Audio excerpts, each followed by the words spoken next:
दोस्तों इस वीडियो में हम एग्जाम टाइम में यूज होने वाली स्टडी की 6 टिप्स देखेंगे जिन्हें अगर हम यूज करें तो हम कॉम्पिटिटिव एग्जाम्स क्लियर करने में अपने चांसेस को ऑलमोस्ट डबल कर सकते हैं। इसमें सबसे पहला टिप आता है सेल्फ स्टडी। अगर हमें किसी भी एग्जाम को क्रैक करना है तो हमें कोशिश करनी चाहिए कि हम at least 6 hours per day self study में इन्वेस्ट करें, और जब भी हम ये टाइम इन्वेस्ट करें तो हम एक आइसोलेटेड प्लेस में होने चाहिए जहाँ पर कोई भी ना हो, हमारा सेलफोन दूर हो, इंटरनेट ऑफ हो और कोई भी हमें डिस्टर्ब ना करें। इसके लिए कैल न्यूपोर्ट की बुक डीप वर्क में 4 मेथड्स दिए गए हैं, जिसमें सबसे पहला आता है मोनेस्टिक अप्रोच। इस अप्रोच में जब तक हमारे एग्जाम्स क्लियर नहीं हो जाते हम एक मॉन्क की तरह, एक तपस्वी की तरह सबसे दूर रहते हैं और सिर्फ अपने गोल पर फोकस करते हैं। सेकंड आता है बाय मॉडल अप्रोच, जिसमें हम थोड़े दिनों के लिए किसी जगह पर जाते हैं, हमारा सेलफोन ऑफ होता है, कोई डिस्टर्बेंस नहीं होती, उस जगह थोड़े दिन फोकस करके हम वापस थोड़े दिनों के लिए अपनी नॉर्मल लाइफ में आ जाते हैं और दोबारा से उसी जगह पर चले जाते हैं। थर्ड आता है रिदमिक अप्रोच। इस टेक्निक में हम थोड़े टाइम के लिए एक रूम में जाते हैं जो कि बिल्कुल डिस्टर्बेंस फ्री है, वहाँ पर थोड़े आवर्स पढ़ते हैं और फिर वापस अपनी नॉर्मल लाइफ में आ जाते हैं। लास्ट आता है जर्नलिस्टिक अप्रोच। जिनकी लाइफ एक्सट्रीमली बिजी है, जैसे कि अगर किसी की जॉब है, तो वो इस टेक्निक को यूज कर सकता है। जब भी आपको फ्री टाइम मिलता है आप डीप वर्क करने लग जाते हैं, चाहे फिर आपको सिर्फ 15 मिनट ही फ्री क्यों ना मिले हों। इतने छोटे टाइम के लिए भी आप अपना मोबाइल बंद करके पूरे फोकस तरीके से अपना सिलेबस खत्म करते हैं। नेक्स्ट टिप आती है कि पढ़ाई के लिए बेस्ट मेथड कौन सा है। कैल न्यूपोर्ट बोलते हैं कि बहुत ही कम ऐसी स्टडी टेक्निक्स हैं जो कि बेस्ट हैं। इनमें से एक बेस्ट मेथड है एक्टिव रिकॉल का। हम में से कई लोग इसे फेमेंट टेक्निक भी बोलते हैं। अगर हम इस बेस्ट स्टडी टेक्निक को यूज करना चाहते हैं तो पहले हम किसी टॉपिक को पूरे फोकस्ड तरीके से पढ़ते हैं और फिर उसके बाद अपनी बुक को बंद करके उस टॉपिक को एक्सप्लेन करते हैं, बहुत ही स्लोली और पूरे सेंटेंसेस यूज करके। इस वक्त हम ऐसा प्रिटेंड करते हैं कि हम किसी को पढ़ा रहे हैं। हम में से कई स्टूडेंट्स को ऐसा लग सकता है कि वो इस टेक्निक को यूज नहीं कर सकते क्योंकि उनके घर में स्पेस कम है और इससे उनके घर वाले डिस्टर्ब हो सकते हैं। तो उसके लिए आप अपनी वॉल्यूम बहुत कम कर सकते हैं ताकि हम सिर्फ प्रिटेंड करें कि हम किसी को पढ़ा रहे हैं। वैसे आप अपनी वॉइस को रिकॉर्ड भी कर सकते हैं और उसे बाद में सुन सकते हैं ताकि आपकी रिविजन हो जाए। कैल के अकॉर्डिंग ये बेस्ट मेथड है स्टडी का। इस मेथड से स्टडी करने से आप थक जाओगे क्योंकि आपका माइंड एक्टिवली काम कर रहा है और इसीलिए आप 4 से 6 घंटे में उतना सिलेबस का पोर्शन कंप्लीट कर लोगे जो आपके फ्रेंड्स 10 से 12 आवर्स में शैलो वर्क करके कंप्लीट नहीं कर पाते।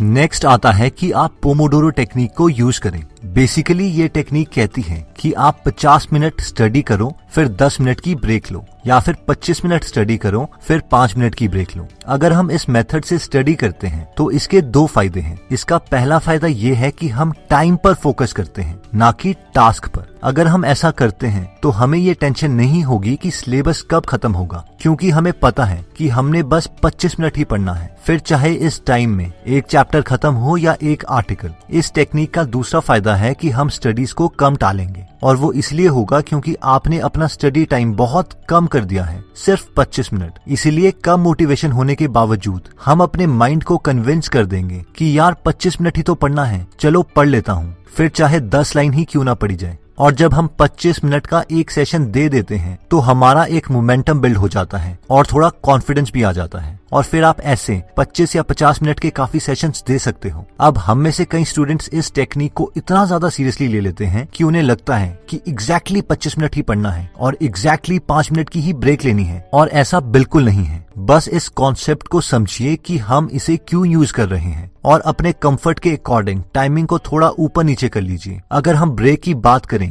तो हम ब्रेक में कुछ भी कर सकते हैं, बस गोल ये है कि हमारा माइंड रिलैक्स होना चाहिए। वैसे मैं आपको रेकमेंड करूंगा कि आप इस टाइम में 5-6 डीप ब्रेथ्स लें और थोड़ा सा रूम में ही वॉक कर लें। नेक्स्ट टिप आती है कि study only for exam point of view. ये स्ट्रेटेजी कहती है कि जब हम पढ़ रहे हो तो हमें सिर्फ अपने एग्जाम्स के लिए ही पढ़ना है, यानी एक्स्ट्रा चीजें बिल्कुल नहीं करनी है। कोई भी चीज जो आप पढ़ रहे हो अगर उसके एग्जाम में आने के चांसेस कम है तो वो एक बहुत बड़ा टाइम वेस्टर है और हमारा एग्जाम क्लियर होने की प्रोबेबिलिटी बहुत कम कर देगा। अब सवाल ये आता है कि हमें कैसे पता चलेगा कि सिलेबस का कौन सा पोर्शन ज्यादा इंपॉर्टेंट है। तो इसके लिए 3 इफेक्टिव मेथड्स हैं। पहला, हर टॉपिक खत्म करने के बाद उस टॉपिक के लास्ट ईयर के क्वेश्चंस जरूर करें। उससे आपको ये पता चल जाएगा कि उस टॉपिक से कितने क्वेश्चंस आते हैं और एग्जाम पॉइंट ऑफ व्यू से आपको उस टॉपिक में कितना एफर्ट देना है। सेकंड, उन लोगों से बात करें या उन टॉपर्स के इंटरव्यूज पढ़ें जो एग्जाम्स क्लियर कर चुके हैं, क्योंकि इन लोगों के पास एक्सपीरियंस है कि कौन सा टॉपिक ज्यादा इंपॉर्टेंट है। तो हमने सिर्फ अपनी गलतियों से नहीं सीखना है बल्कि औरों की गलतियों से भी सीखना है, इसीलिए हम भी इन्हीं टॉपिक्स पे ज्यादा फोकस करेंगे। और थर्ड है कि कोशिश करें कि हम वही बुक्स यूज कर रहे हों जो मैक्सिमम टॉपर्स ने उस एग्जाम्स के लिए पढ़ी थी। अगर हम ये 3 चीजें करते हैं तो हमें भी क्लियरिटी आ जाएगी कि एग्जाम पॉइंट ऑफ व्यू से क्या इंपॉर्टेंट है। इससे हम अपना आधा टाइम सेव कर सकते हैं और ज्यादा प्रोडक्टिव बन सकते हैं। नेक्स्ट आता है डिसिप्लिन,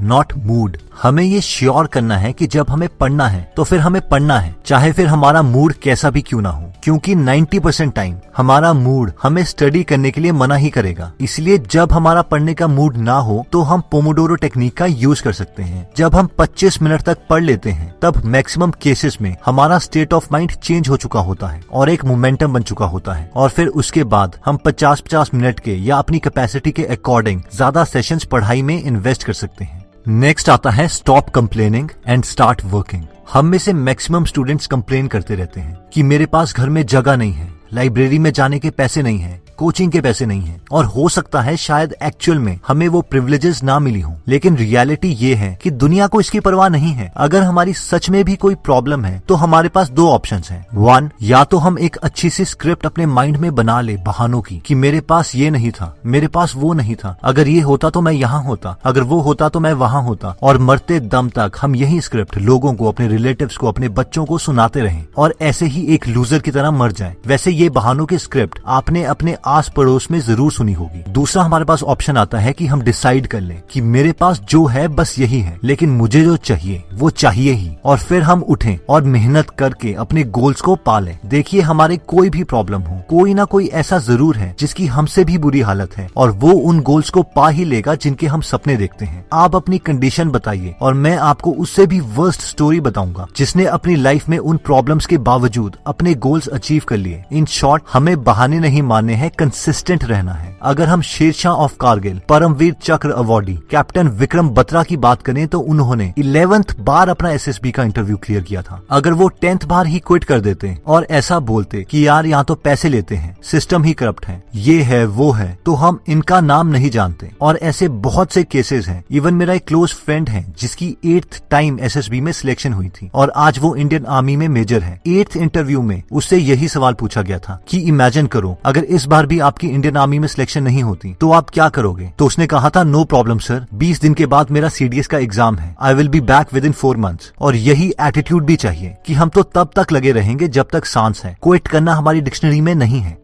तो दोस्तों, इस वीडियो में हमने 6 स्टडी टिप्स देखी, जिसमें सबसे पहली टिप थी कि कोचिंग ट्यूशन सब ठीक है, लेकिन सेल्फ स्टडी के बिना एग्जाम क्लियर नहीं हो सकता। हमें कोशिश करनी है कि हम कम से कम 5 से 6 घंटे हर रोज सेल्फ स्टडी करें। इसमें हमने देखा था कि जब भी हम सेल्फ स्टडी करते हैं तो मोबाइल ऑफ करके किसी आइसोलेटेड जगह पर जाके पढ़ना है। इसके लिए हमने 4 मेथड्स देखे थे, monastic approach, bimodal approach, rhythmic approach और जर्नलिस्टिक अप्रोच। फिर हमने देखा था कि जब भी हम स्टडी करते हैं तो हर एक टॉपिक को पढ़ने के बाद बुक बंद करके हमें सारे टॉपिक इस तरीके से बोलने हैं कि जैसे हम किसी को पढ़ा रहे हों। इसमें हमें कंप्लीट सेंटेंस यूज करने हैं और थोड़ा स्लोली बोलना है। इसे हम फेमेंट टेक्निक या एक्टिव रिकॉल भी बोलते हैं। थर्ड टिप हमने देखी थी कि हर 25 मिनट या 50 मिनट के बाद हमें ब्रेक लेनी है और इसे हम पोमोडोरो टेक्निक बोलते हैं। बेसिकली इससे हम अपनी टालने वाली आदत को छोड़ सकते हैं। फोर्थ स्टडी टिप थी कि हमें सिर्फ एग्जाम पॉइंट ऑफ व्यू से पढ़ाई करनी है और एक्स्ट्रा कुछ भी नहीं पढ़ना। इसके लिए हमें लास्ट ईयर के क्वेश्चंस करने हैं और जो लोग एग्जाम्स क्लियर कर चुके हैं उनसे इंटरैक्ट करना है, चाहे उनके इंटरव्यूज पढ़ें, ताकि हमें पता चल सके कि किस टॉपिक में कितना एफर्ट डालना है।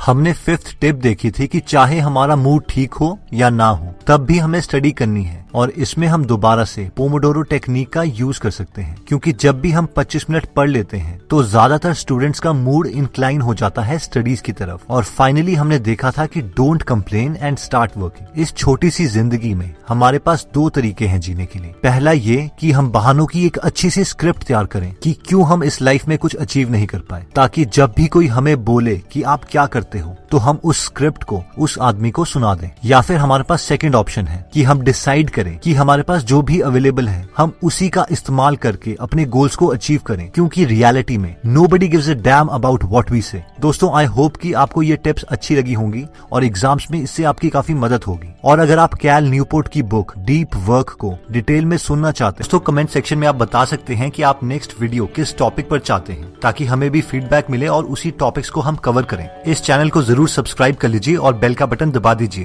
ताकि आप ऐसी नॉलेजेबल वीडियोस कभी मिस ना करें। और इस वीडियो को लाइक जरूर कीजिएगा ताकि हमारा कॉन्फिडेंस बढ़े।